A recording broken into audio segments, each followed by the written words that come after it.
Magandang hapon mga idol. So ako ay maghahanap ng papaya dahil nga sa magtitinula ako, maghahunting ako ng papaya dito.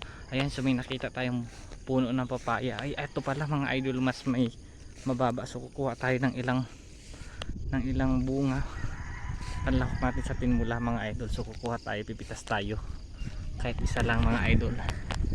Siguro ito na lang. Ayan.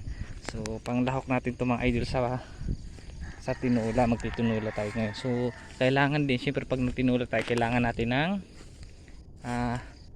tayo dito luya. Maghahanap tayo dito sa luyahan ng patay kung mangunga tayo dito ay mga idol. So ito pala, ayan o, mapapansin nyo mga idol. So ang luyang dilaw, sobrang dami pala dito mga idol. Ayan, luyang dilaw siya. Titingnan natin kung totoo nga ba siyang luyang dilaw.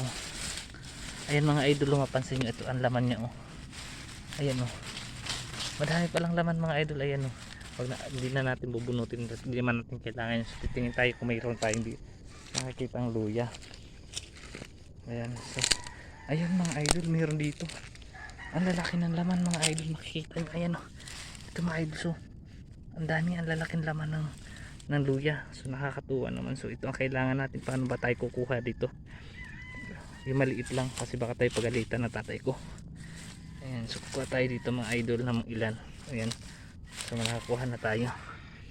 Ayan, so hanggang doon nga luya na yan mga idol. Ayan, ganyan lang muna mga idol. So nakakuha na ako ng papaya tsaka luya.